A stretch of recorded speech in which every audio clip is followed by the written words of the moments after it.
Hi, hello, it's Nikki and welcome to my messy bookshelves. So today I just wanted to talk about the books that I have been reading over the last couple of weeks.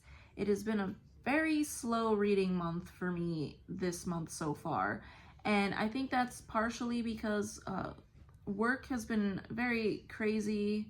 This week was one of those weeks, and also I'm trying to slog through a mammoth right now, so it has been very slow going with everything going on.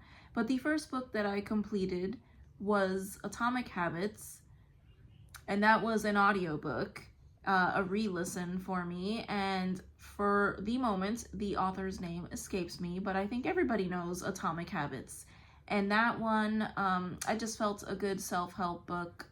Trying to build good habits and break bad habits was just the thing for the start to my reading.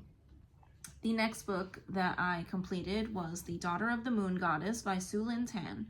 This book follows a young woman who is on a quest to save her mother. She grew up on the moon with her mother, and her mother is imprisoned by the Celestial Emperor. And this book is based on Chinese mythology. I really enjoyed the descriptions of the places that they visited. I enjoyed the descriptions of the clothing and the scenery and things like that. I enjoyed the characters as well. I enjoyed it a lot. I wouldn't say that it was my favorite book that I've read so far. If I had to give it a star rating, I'd say maybe a 3.5 or a 4. I have a really hard time with star ratings because I did enjoy it, and I am curious enough to probably pick up book number 2. And I think book number 2 is it for this series. Yes, it is a duology. And I can see where they might go with it, but if you just read this one, I feel like it has a somewhat satisfying ending, though I did not like the twist that occurred in this book. So yeah, that was that. The next book that I completed was The Murder of Roger Ackroyd by Agatha Christie.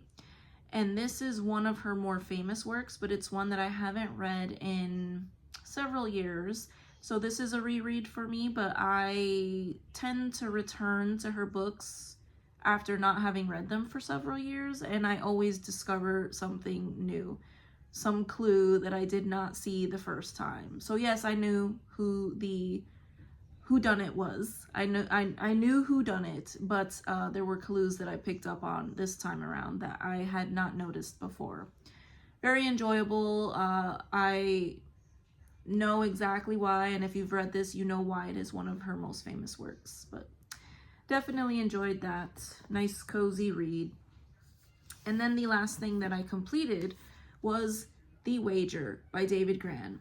And this one was the nonfiction that I picked up to satisfy my craving after I read Endurance last month. So this one follows a ship called the Wager that sets out in a squadron, and they are shipwrecked. And there is a mutiny, there is a murder, and it was definitely high adventure, and I loved it.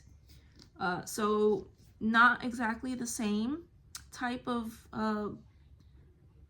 ending that the Endurance book had, but I really enjoyed this one as well. I just love high adventure that is true, especially when set on the seas, you know?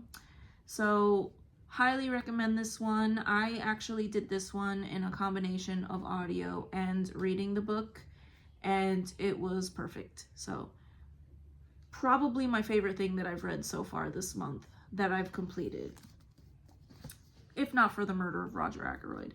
And then I am still currently slogging through The Tail of Genji by Murasaki Shikibu.